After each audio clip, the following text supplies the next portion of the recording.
Hey yo, what's up, people? It's your boy Tom, and I know it's been a while since we had a Tom Talks podcast episode, but honestly, I just haven't been really that motivated to make an episode lately, and now I kind of want to do. So fuck it, this is what we gonna do. I guess we're just gonna upload whenever I feel like.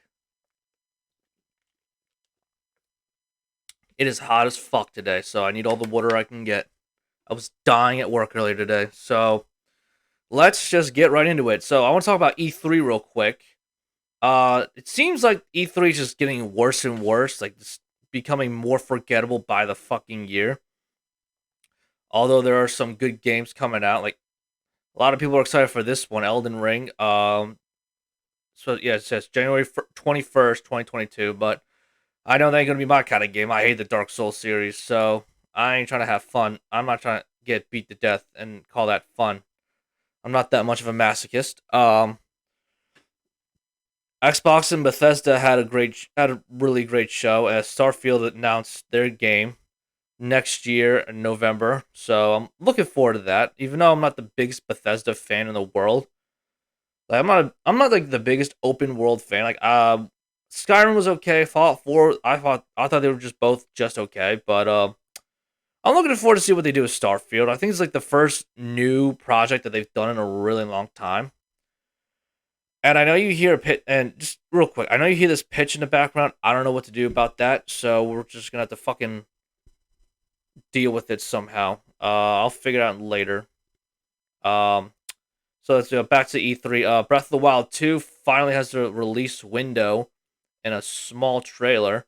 I'm not gonna play any of these only because I don't want to get in trouble by these companies. So it says it's coming out sometime next year. I'm assuming it would come out probably late next year by like holiday season. And Square Enix is making a Guardians of the Galaxy game, which I find interesting. I hope they learned their lesson from the Avengers. It seems like they have because they are not doing the not MMO. What is it? Loot and shoot style. Because my issue with the Avengers is they try to make it like a single player game, and they also try to make it a like a looter shooter, like kind of like Borderlands. But the two just didn't work for me. So I mean, I didn't even play the game at all. But as soon as I heard that they were trying to do that, I wasn't gonna buy it whatsoever. So looks like they learned their lesson. This is just a single player adventure game, action adventure. And for some reason, Ubisoft is making an Avatar game. Like, I think Disney's coming out with a new Avatar movie. I think is it next year? I don't remember. Yeah, it says it's coming out 2022, but I'm not sure when the game. I'm not sure when the movies are coming out. But I thought it was I thought it was over. Looking back now, I haven't seen it lately, but looking back now, it seems to be very overrated. I don't know. I'm surprised they did this. I don't really give a shit about Avatar like that. So and then finally, yeah, and Smash Bros released their second to last DLC character. It's Kayuza, and from Tekken's Kazuya was revealed as a penultimate DLC character. So that's just kind of what it is. It's just they fucking, and that's how, unfortunately that's how Ultimate is right now. It's just they just release new DLC characters, and I go play them for a few minutes and get bored quickly. So I'm hoping with the last character.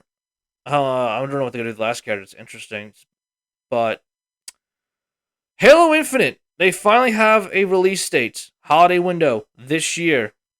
I don't know if they're. I think there's for the series. I don't know if it's for all Microsoft products like Xbox, both the One and the Series X, or is it just Series X and PC? But either way, I'm looking forward to getting back into playing Halo. I feel like it's been so long. It's been so long since Halo 5 came out. 5 came out in 2015. It's been 6 long fucking years, dude.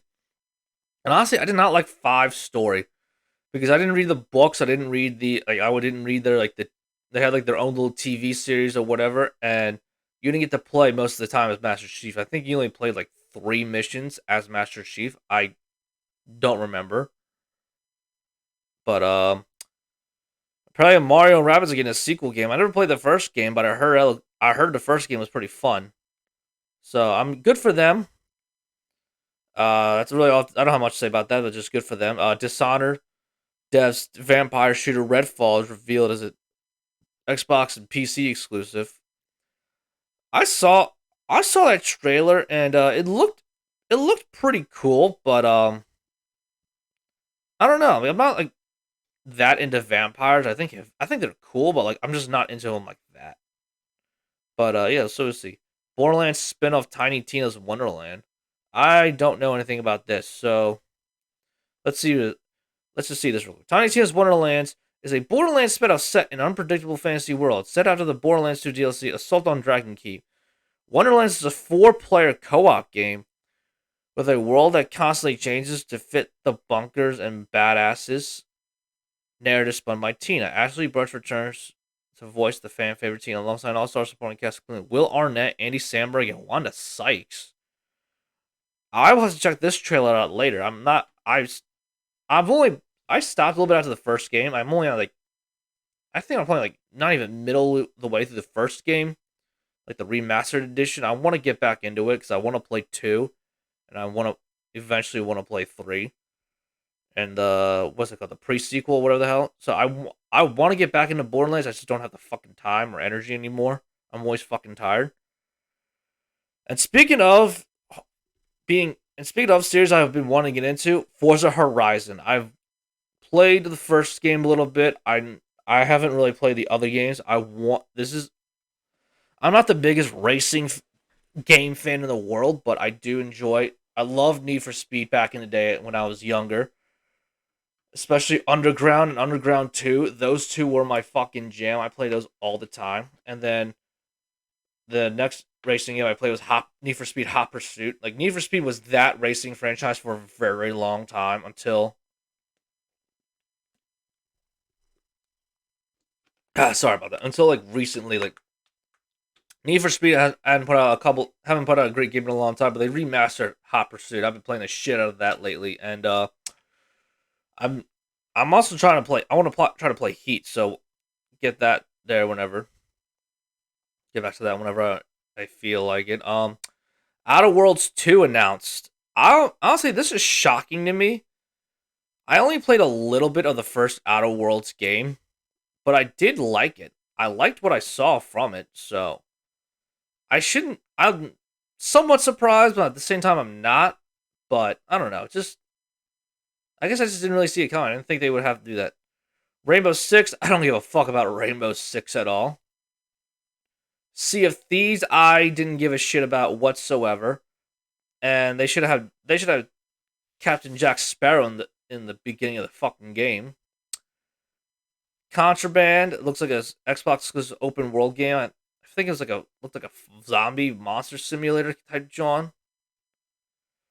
Flight Sim console release date and Top Gun expansion announced. That looks cool as fuck.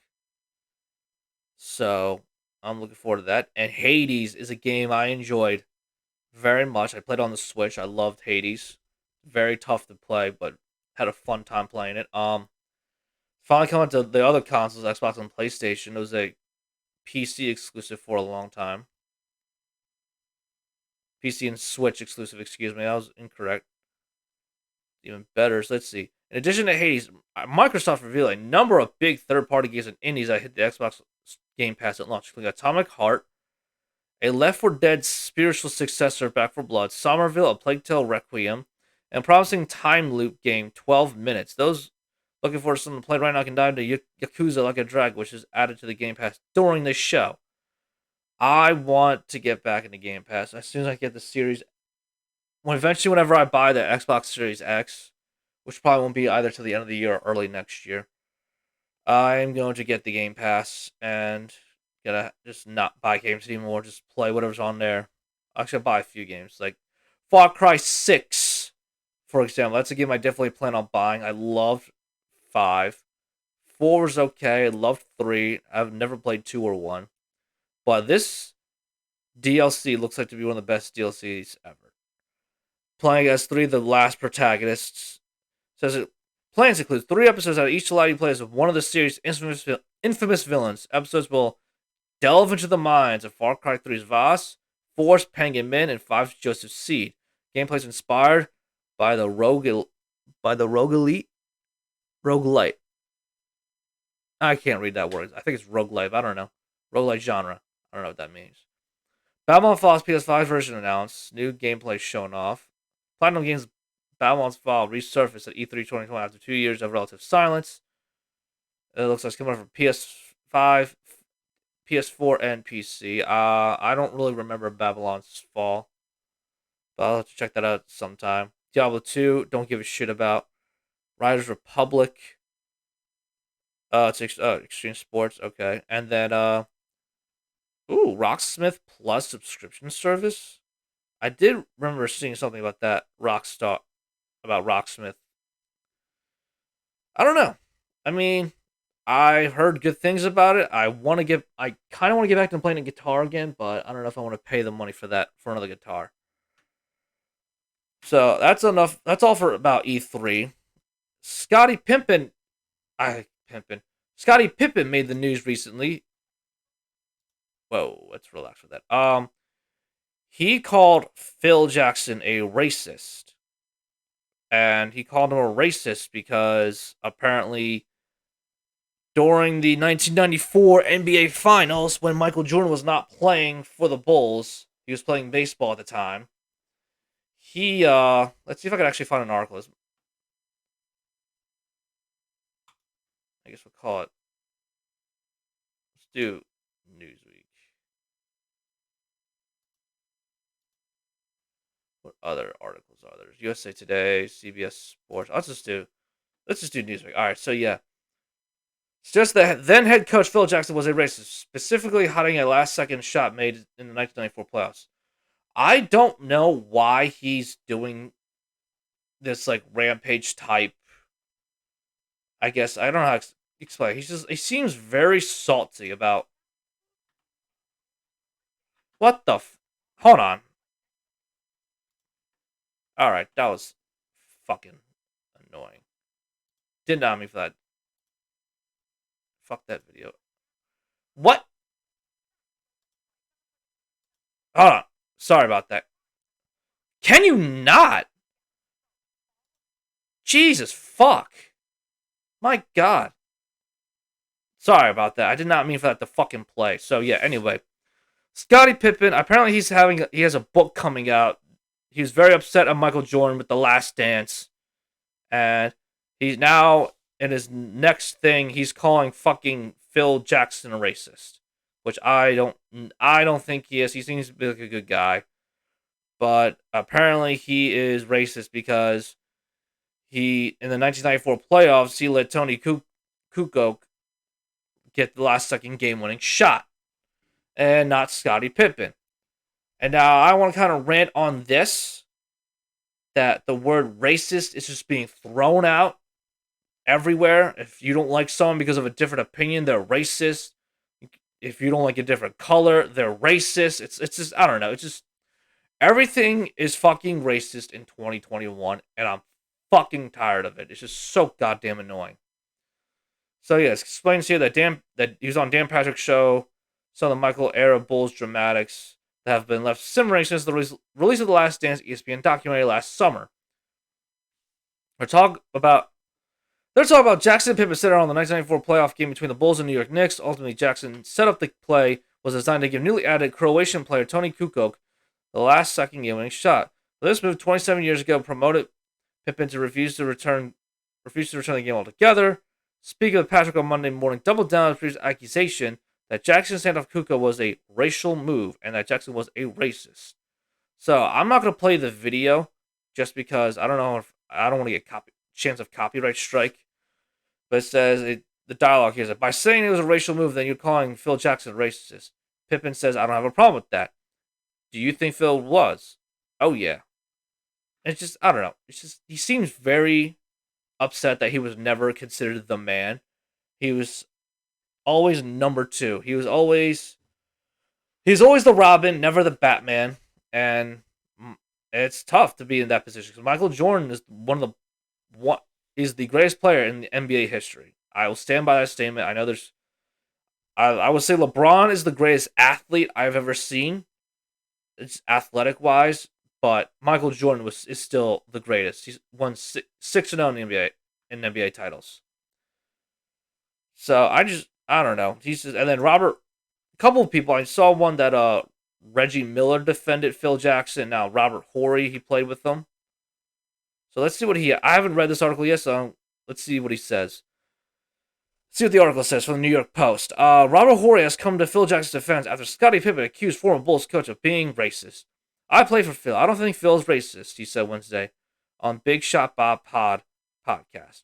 He said some stuff before that kind of, I had to check him on it. For me, I don't think he's racist. Horry, a 7-time NBA champion, played 4 seasons under Jackson from 1999 to 2003 before he joined the Spurs. 50-year-old Horry elaborated on the time he had to check Phil Jackson on huddle during a game. Phil's like, you need to sign off. You need to know the sign of your master's voice. And I looked at him and I was like, whoa, whoa, whoa, whoa. We don't do that. I'm from the South. And he said, Jackson, according to Horry, replied, I don't mean it like that. I don't mean it like that. Stop. I don't want to sign up for that. Horry said Jackson explained himself, but I was like, dude, that's too close. It's too close.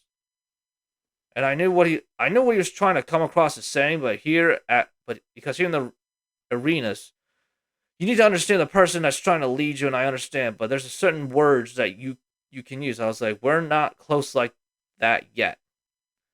And he says, I don't think he's racist. I really don't. All right, so at least I know there are a couple people defending him. Robert Horry's one of them, and I know Reggie Miller defended him. He said, oh, he basically just called it stupid. And I agree with that. So, and last but not least, and arguably, this news broke today, the biggest news is that Bill Cosby is now free from prison. He only served, he'd been serving a 3 to 10 year sentence outside of Philadelphia, and he only served 2. So, this is from the New York Times. Bill Cosby was released from prison Wednesday after Pennsylvania, my home state, Supreme Court overturned his 2018 conviction for sexual assault, a dramatic reversal in one of the first high-profile criminal trials of the Me Too era. Of course, this should seem like likely to end the Pennsylvania case, legal expert says. And while more than 50 women across the nation have accused Mr. Cosby of sexual assault misconduct, statutes of limitations in their cases makes further prosecutions unlikely. Mr. Cosby has served 3? I thought he only served like 2.5. Oh, I guess he got served in 2018, so I guess it is 3. So yeah, 3 years of the 3 to 10 year sentence in a maximum security prison outside Philadelphia, when the court ruled that a non-prosecution agreement with a previous prosecutor meant that Mr. Cosby should not have been charged in the case. That's nuts. Like that's just, to me, that blows my mind that they could that people with that much power can just do that. But yeah, anyway, let's just keep moving. 83 returned to his home in suburban Philadelphia, looking frail. He looks like he won. Excuse me. The court's decision overturned the first major criminal conviction of the Me Too era, which came soon after allegations of sexual assault had been made against the powerful Hollywood producer Harvey Weinstein. The accusations and eventual conviction of Mr. Cosby stunned the nation, painting a disturbing portrait suggesting that a man who had brightened America's living rooms as a beloved father figure had been a sexual predator. The case against him began with the arrest in 2015 on charges that he drugged and sexually assaulted a woman at his home in Philadelphia suburbs 11 years ago. In April 2018, jury convicted Mr. Cosby of 3 counts of aggravated indecent assault against Andrea Constant, to whom Mr. Cosby had been a mentor and who was, at the time, a Temple University employee. Yeah, I remember that shit was like, I remember watching, I was like, yo, I don't know. This whole thing is, I'm not trying to discredit women in any way, shape, or form, but it just seems shady that fucking, like, as soon as one speaks up and then, like, there's a whole bunch of other women speak up. I mean, I understand, like, look at this case now. I understand why, because they could easily turn on you like that, but still, just as soon as one pops up, then another one, and eventually came up to 50.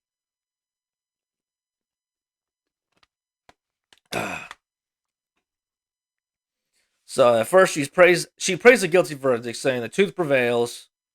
A notice of sexual predators everywhere, but Mr. Cosby's lawyers, who said at the time the allegations against Mr. Weinstein will make it difficult for them to receive a fair trial, later suggested in appeal that the outcome had been influenced by what is described as a period of public panic.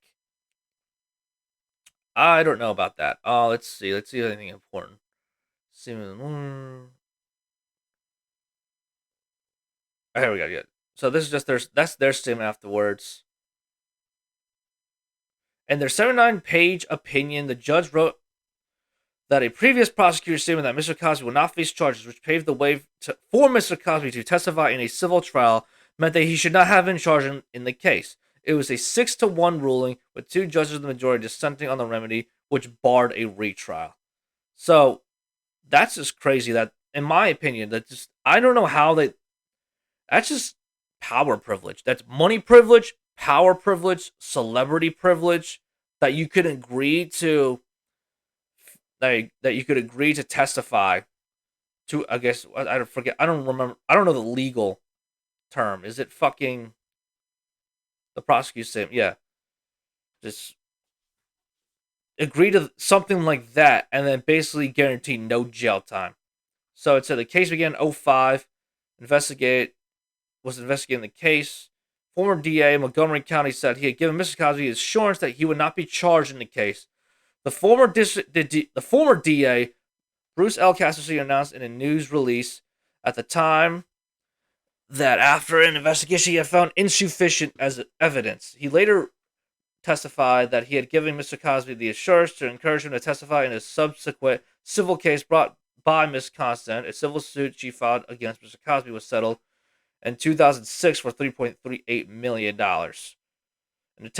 In that testimony, Mr. Cosby acknowledged giving quaaludes to a woman he was pursuing for sex. Evidence played a key part in the trial after Mr. Castor's successors reopened the case and charged Mr. Cosby in December 2015. That was just days before the 12-year statute of limitations expired in the case, and it came amid a number of new allegations from women who brought similar accusations of drug and sexual assault against Mr. Cosby.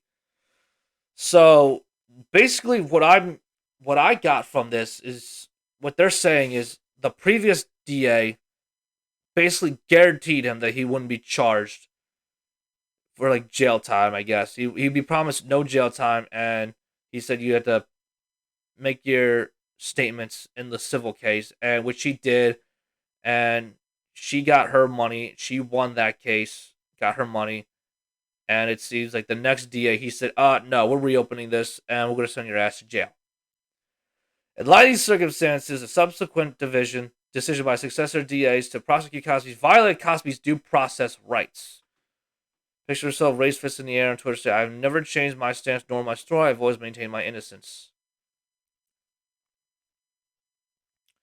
For this year, started as a lawyer. Donald Trump's second impeachment trial. So the ruling.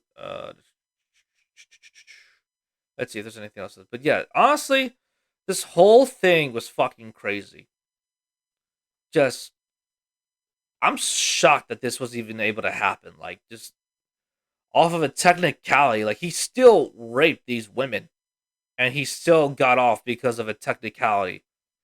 This is just, I don't know. I feel like just something needs to change. Like I said before, there's money privilege, there's power privilege, and there's celebrity privilege. I think they're all three in the same. All you can say all three of them are like the same exact fucking thing, but still, that shit needs to stop. And I guess that's really like the main reason why women don't come forward whatsoever. And now it seems like they're just more afraid to come forward, which is awful.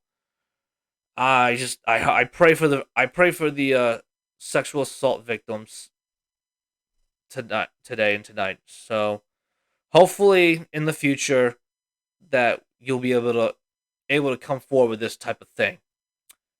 And I